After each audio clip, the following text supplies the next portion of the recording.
इस कार्यक्रम के प्रायोजक हैं उषा ओम प्रकाश गोधा, सुशीला विमल गोधा, पुष्पलता सुभाष जैन, किरण गोधा, चेतना दिलीप, बंडी परिवार, Ratlam.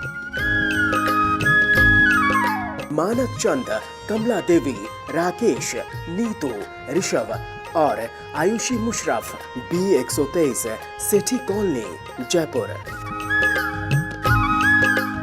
Shri Parshwanath re rolling mills limited, Durgapur 1, Bardhaman, West Bengal. Amita Jain, पत्नी अनिल कुमार जैन, संगीता जैन, पत्नी विपिन कुमार जैन। 2. स्वाध्याय मंडल, भगवान 1008 मुनि सुब्रतनाथ मंदिर, बारामती, महाराष्ट्र।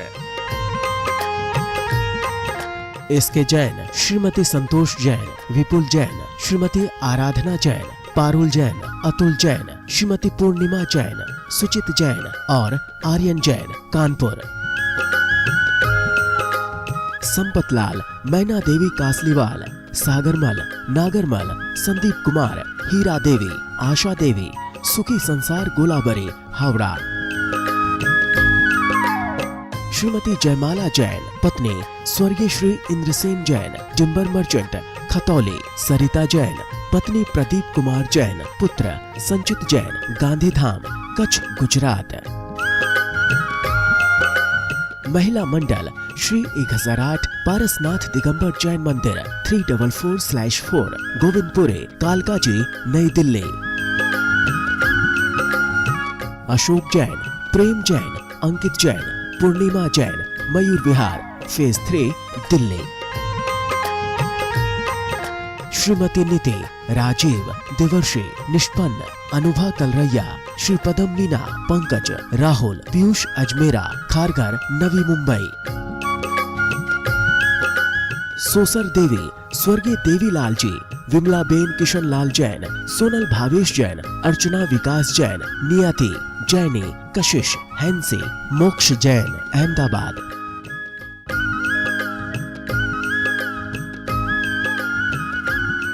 जय जिनेन्द्र।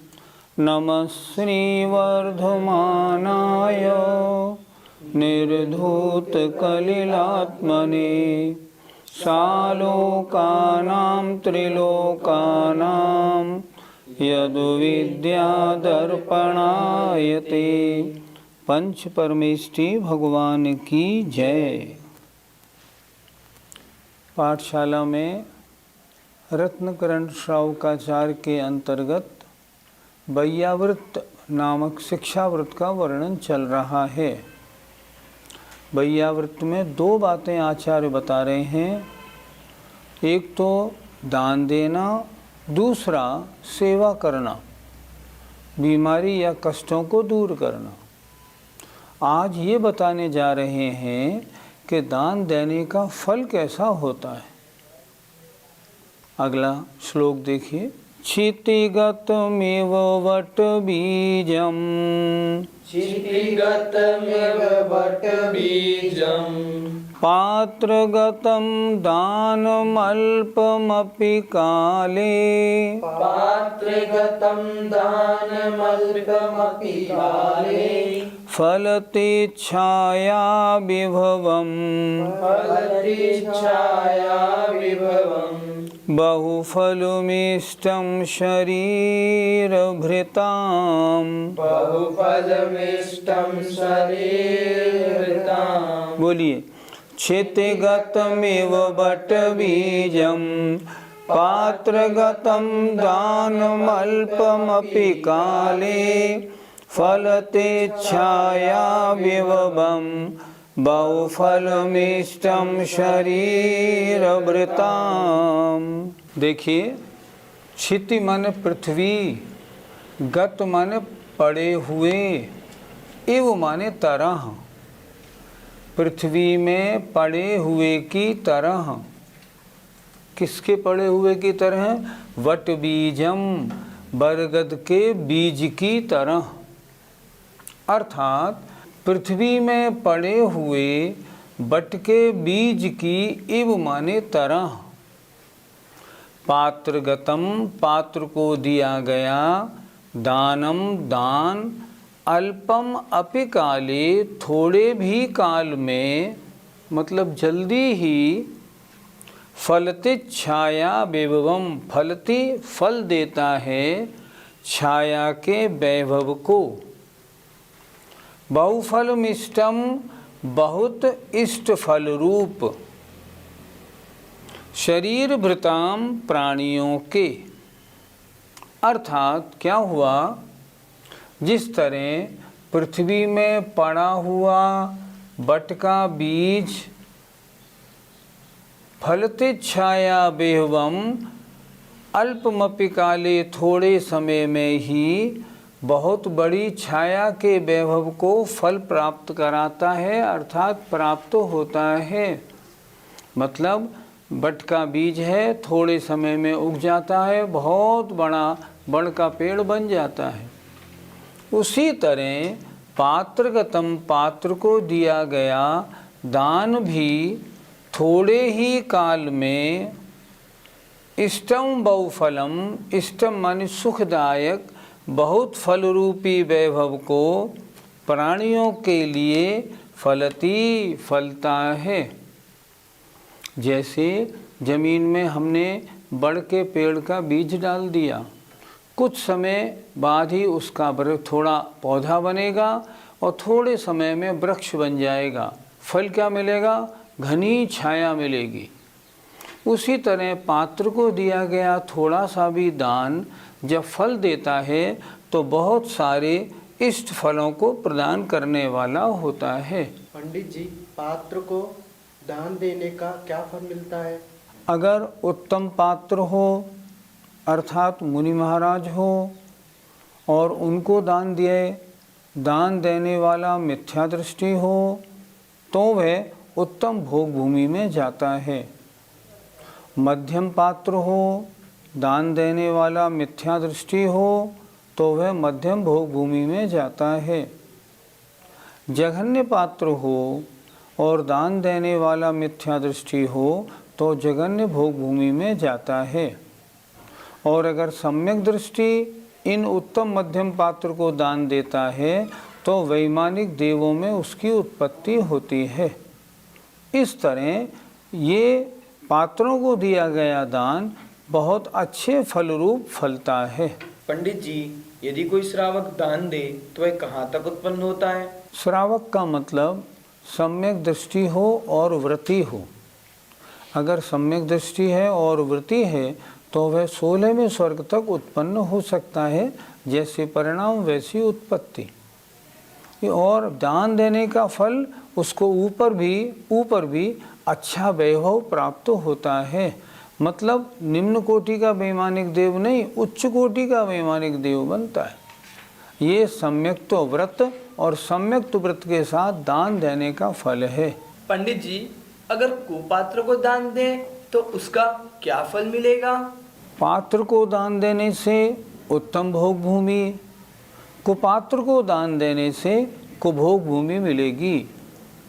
अर्थात कुभोग भूमि में जन्म होगा। मानसोत्तर के बाहर जो भोग भूमि है उनमें त्रियंश बनेगा। भोग भूमियों में भी पैदा होगा तो वहाँ भी त्रियंश बनेगा, त्रियंश की पर्याय मिलेगी। या अंतर्द्वीपज मलेच्छों में पैदा होगा, वहाँ क्या होगा, शरीर मनुष्य जैसा होगा और मुख बंदर जैसा, भालू जैसा, मगर जैसा ऐसा होगा। वहाँ दुख तो कुछ नहीं मिलेगा क्योंकि दान दिया है, लेकिन पर्याय बहुत गंदी, मनुष्य का शरीर वैसा खराब ऐसा मिलेगा। कुभोग भूमि और भोग भूमि में बहुत अंतर है। भोग भूमि सुभोग भूमि है और ये कुभोग भूमि है। कुपात्र को दान देने का फल कुभोग भूमि में मिलता है। पंडित जी, अपात्र को दान देने से क्या फल मिलेगा? अन्य मतावलंबी जो साधु वगैरह होते हैं उनको दान देने का फल तो पाप बंद है, उसका कुछ पुण्य मिलने वाला नहीं, कुछ फल मिलने वाला नहीं। वो तो उन्होंने ऐसा लिखा, दिया गया आपका धन वेस्ट, नष्ट हो जाता है, उसका कोई फल नहीं मिलता। कुपात्र और अपात्र में भी अंतर समझना चाहिए। कुपात्र वो हैं जो जैन साधु या जैन क्षुल्लक या जैन वृत्ति का वेश तो रखते हैं पर उसके अनुसार आचरण नहीं करते। आचरण कैसा करते हैं? शिथिलाचारी आचरण करते हैं, जिनका मूल गुण भी नहीं होते और व्रतों के अनुसार, जिनके प्रतिमाओं के अनुसार आचरण भी नहीं होते, वो कुपात्र में आते हैं।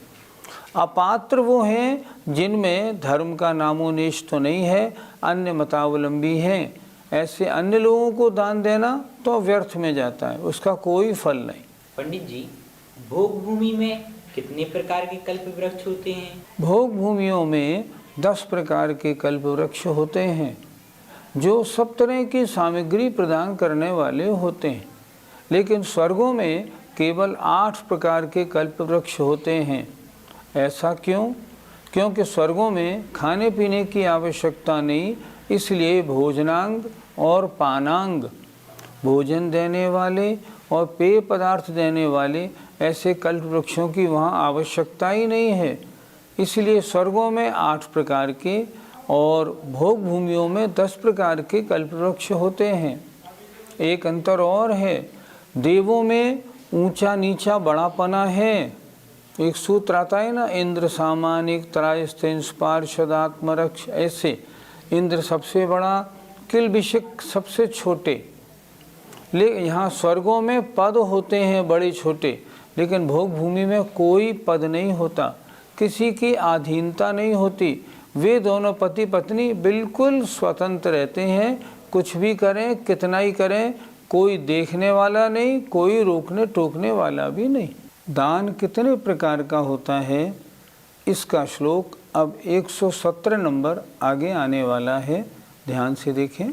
आहार औषध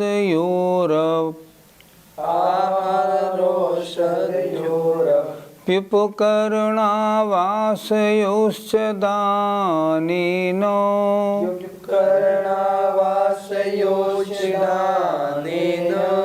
वैयावृत्यं ब्रुवते चतुरात्मत्वेन चतुरस्राः। बोलिए, आहारौषधयोरप्युपकरणावासयोश्च दानेन वैयावृत्यं ब्रुवते चतुरात्मत्वेन चतुरस्राः। दान के कितने भेद हैं? 4। कौन कौन से? आहार दान और औषध दान, ये 2, और उपकरण दान और आवास दान, ये 2। इनके दान से, अर्थात आहार दान, औषध दान, उपकरण दान और आवास दान, 4 प्रकार के दान से वैयावृत्यम, वैयावृत्य व्रत को, चतुरस्राः 4 ज्ञान के धारी, आचार्य या गणधर देव। चतुरस्राः माने 4 ज्ञान के धारी, गणधर देव या ऋषिगण या मुनिराज आचार्य। चतुरात्मत्वेन 4 प्रकार का कहते हैं। दान 4 प्रकार का है, आहार दान, औषध दान, उपकरण दान और आवास दान। इन 4 प्रकार के दान से वैयावृत्य व्रत को चतुरस्राः 4 ज्ञान के धारी गणधर देव 4 प्रकार का कहते हैं। अर्थात आचार्यों ने, गणधर देवों ने दान को 4 प्रकार का कहा है, आहार दान, औषध दान, उपकरण दान और आवास दान। पंडित जी, गृहस्थ दान क्यों देता है? गृहस्थ व्यापार करता है, नौकरी करता है, अपना कुछ धंधा करता है, उससे रुपया कमाता है। अगर धर्मात्मा है, बुद्धि में धार्मिकता है, तो सोचता है देखो ये संपत्ति तो नाशवान है, आज है कल रही या ना रही, मैंने जो कमाया है इसमें से जितना मैं दान दे दूंगा उसका फल तो मेरे साथ जाएगा, नहीं तो यहाँ या तो भोग हो जाएगा या उसका नाश हो जाएगा। मैंने पहले जन्म में दान किया होगा, इस कारण मुझे इस जन्म में सब सुविधा अच्छी तरह से आमदनी की व्यवस्था मिल रही है। संसार में सारे सुख दान से मिलते हैं, इसलिए मुझे दान देना चाहिए। ऐसा सोच के अपने धन और जीवन की सफलता के लिए श्रावक अपने आमदनी के अनुसार दान देता है। पंडित जी, दान कितने प्रकार का होता है? इस श्लोक में बताया है बहुत स्पष्ट।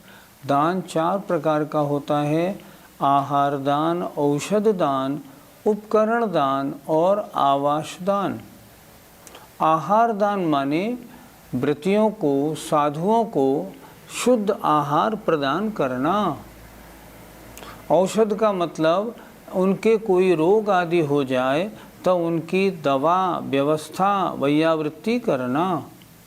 शास्त्र दान वृत्तियों को, मुनिराजों को, समाज के साधर्मी भाइयों को शास्त्र दान देना, पढ़ने की पुस्तकें आदि देना। और आवास दान अर्थात मुनिराज आदि आए तो उनके ठहरने के लिए कमरे, धर्मशाला आदि का बनवाना और उसमें सारी व्यवस्था रखना ताकि वो वहाँ आके रुकें और उनकी धार्मिक साधना पूरी हो सके। इस प्रकार 4 प्रकार का दान होता है: आहार दान भोजन रूप, औषधि दान दवाई रूप, सेवा रूप, शास्त्र दान ये ज्ञान दान हुआ और आवास दान में ठहरने के स्थान रूप। पंडित जी, चारों दानों में सर्वश्रेष्ठ कौन सा दान माना जाता है? वैसे तो चारों ही दान अच्छे हैं। देखो, आहार दान, अगर मुनि या व्रति को आहार या भोजन नहीं मिलेगा, साधना कैसे होगी? क्या बिना आहार के सामायिक आदि में मन लगता है? क्या विहार हो सकता है? क्या प्रवचन आदि हो सकते हैं? शास्त्र प्रवचन हो सकता है? नहीं हो सकता। मनुष्य का शरीर भोजन का कीड़ा है, वो तो उसे भोजन चाहिए ही चाहिए। अगर भोजन नहीं मिलता शरीर बेकार हो जाता है, साधना नहीं हो पाती। एक दिन की बात, एक एलक महाराज से हमने पूछा, महाराज आपको 3 दिन हो गए कोई विधि नहीं मिली, एक दिन विधि मिली थी तो आपका पहुँचते ही अंतराय हो गया, अर्थात आपके आज 3 उपवास हो गए। महाराज साधना कैसी होती है? उन्होंने उत्तर दिया, कोशिश करते हैं पर वास्तव में साधना नहीं होती। हमारा औदारिक शरीर है, बिना भोजन नहीं चलता, इसको कवलाहार चाहिए। तो आहार दान बिना सारी व्यवस्था बेकार हो जाएगी। औषधि दान बिना अगर शरीर अस्वस्थ हो, किसी काम में मन नहीं लगता। हम और आप खुद भी देखते हैं, आज भयंकर सिर में दर्द है, आज बुखार है, क्या पूजा में मन लगता है? नहीं लगता। साधु भी तो आखिर वृत्ति भी तो इंसान ही तो है ना, इसलिए औषधि दान भी बहुत अच्छा है। ज्ञान दान सारी क्रिया करे और ज्ञान नहीं हो, बिना ज्ञान के सारी क्रिया बेकार। और आवास दान, अगर ठहरने का स्थान नहीं हो, अच्छा नहीं हो, मक्खी मच्छर बहुत हों, सर्दी के दिनों में जंगले टूटे हुए हों, हवा बहुत ठंडी आ रही हो, तो भी साधना नहीं बनती। दान चारों अच्छे हैं, लेकिन अगर हम विचारें तो सुबह का दिया हुआ आहार कल सुबह तक 24 घंटे चलता है। औषधि जब तक बीमारी है तब तक काम में आती है। आवास जब तक उसमें मुनिराज रहते हैं तब तक काम में आता है। लेकिन ज्ञान जो होता है ना, एक बार जो ज्ञान में ले लिया वो तो जन्म जन्म तक काम आता है। आचार्यों ने लिखा है, किसी को अगर आप नमोकार मंत्र भी सिखाते हैं तो श्रुत केवली जैसे बनने का महान पुण्य आपको मिलता है। इसलिए चारों दानों में महिमा तो ज्ञान दान की सर्वश्रेष्ठ है। पंडित जी, ज्ञान दान के लिए सबसे अच्छा उपयोग क्या हो सकता है? हमारे पिताजी ने आज से करीब 60 वर्ष पहले, 60-65 वर्ष पहले आचार्य सूर्य सागर जी महाराज थे, बड़ी अच्छी चर्या वाले थे, उनसे प्रश्न किया था, मैं कमाई करता हूँ उसमें से कितना दान दूँ और वह दान कहाँ लगाऊँ, कहाँ मंदिर बनवाऊँ?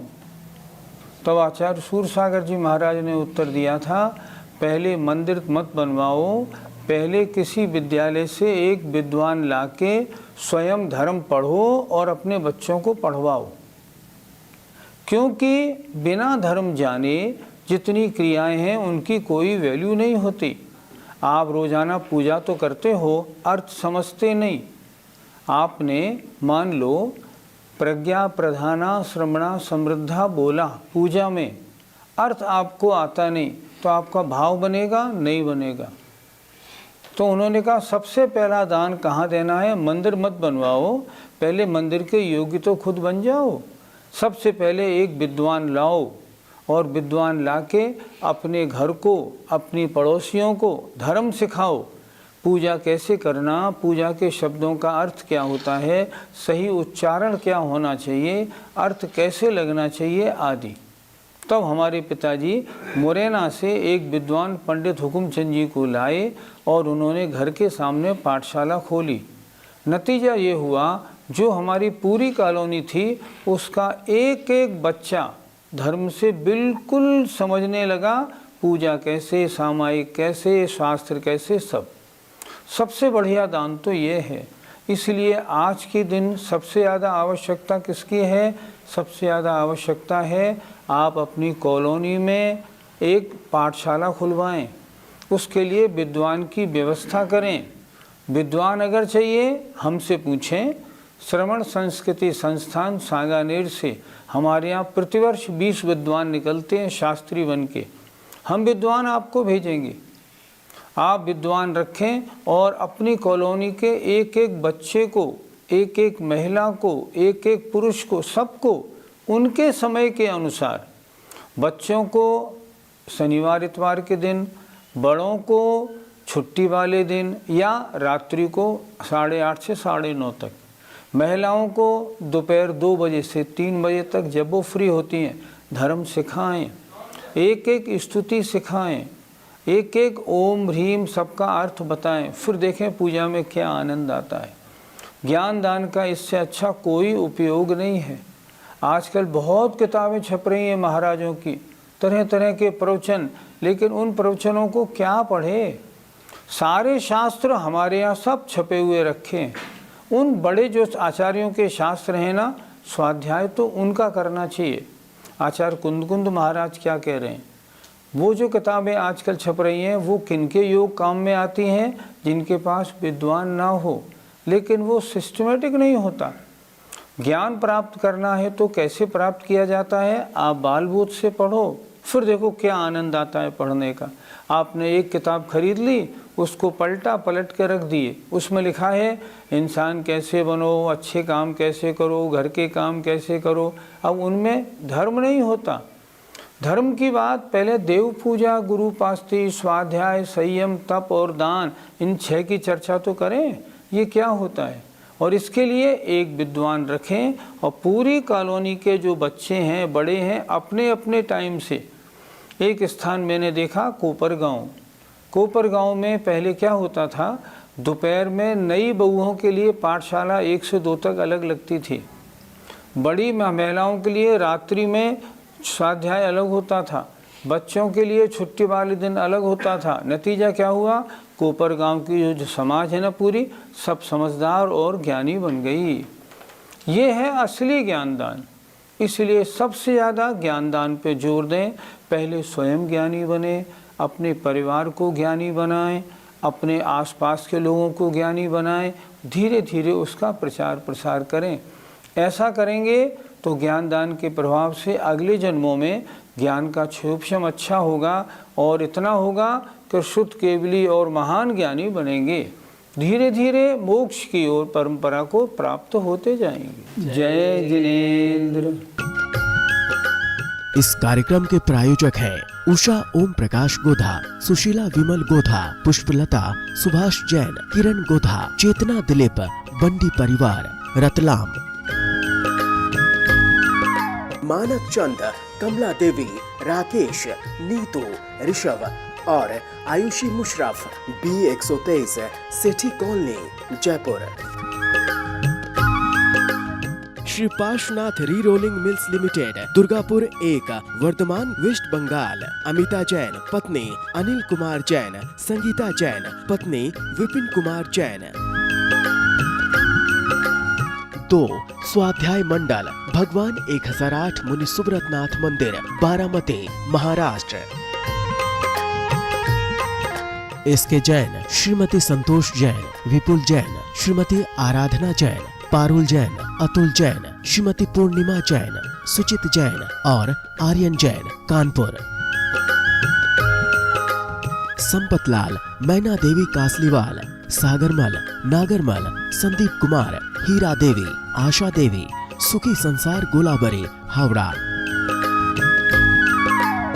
श्रीमती जयमाला जैन पत्नी स्वर्गीय श्री इंद्रसेन जैन, टिम्बर मर्चेंट, खतौली। सरिता जैन पत्नी प्रदीप कुमार जैन, पुत्र संचित जैन, गांधीधाम, कच्छ, गुजरात। महिला मंडल, श्री 1008 पारसनाथ दिगंबर जैन मंदिर, 344/4, गोविंदपुरे, कालकाजी, नई दिल्ली। अशोक जैन, प्रेम जैन, अंकित जैन, पूर्णिमा जैन, मयूर विहार, फेज 3, दिल्ली।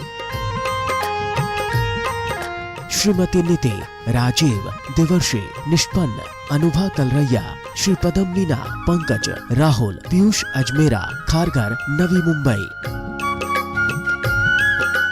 सोसर देवी, स्वर्गीय देवीलाल जी, विमला बेन किशन लाल जैन, सोनल भावेश जैन, अर्चना विकास जैन, नियति, जैनी, कशिश, हैंसी, मोक्ष जैन, अहमदाबाद।